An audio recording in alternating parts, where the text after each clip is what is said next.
अब बिहार में जमीन के फर्जीवाड़े पर फुल स्टॉप लगने वाला है। 13 लाख से अधिक जमीन रिकॉर्ड्स आधार से लिंक होगा। बिहार में जमीन सर्वे का काम बड़े ही तेजी से निपटाया जा रहा है। राजस्व एवं भूमि सुधार विभाग द्वारा जमीन के फर्जीवाड़े और विवादों को रोकने के लिए अभियान चलाए जा रहे हैं। राजधानी पटना की बात करें तो अब तक करीब 13,25,956 लोगों के जमीन रिकॉर्ड्स को आधार से लिंक कर दिया गया है। हालांकि आवेदन 17 लाख से भी अधिक लोगों ने किया था। बाकी के शेष लोगों के रिकॉर्ड्स को लिंक करने का काम जारी है।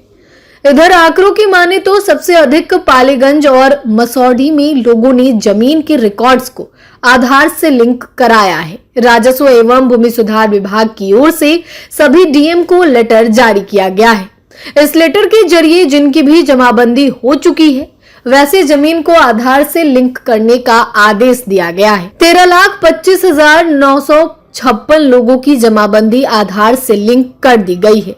हालांकि बाकी 4,19,301 लोगों की जमाबंदी की छानबीन चल रही है। इसमें 1,25,778 लोगों के जमीन के रिकॉर्ड्स की जांच हो चुकी है और इनका आधार से लिंक होना रह गया है।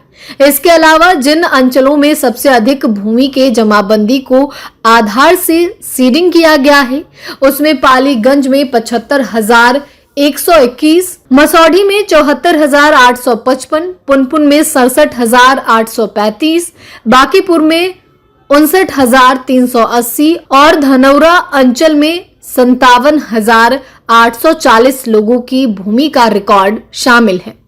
बता दें कि अंचल कार्यालयों में कर्मचारियों को लिंक करने का यह काम दिया गया है। साथ ही इस काम को 31 मई तक पूरा करने का लक्ष्य रखा गया है। बता दें कि 20 अप्रैल तक लोगों को अपनी जमीन के रिकॉर्ड्स को आधार से लिंक कराने के लिए आवेदन दिया था। अधिकारियों की माने तो जमीन के रिकॉर्ड्स को आधार से लिंक कराना बेहद जरूरी है। ऐसा इसलिए क्योंकि इससे जमीन के फर्जीवाड़े पर रोक लगेगी। अगर कोई भी व्यक्ति किसी जमीन को दोबारा बेचना चाहता है तो ऐसी स्थिति में यह मामला पकड़ में आ जाएगा।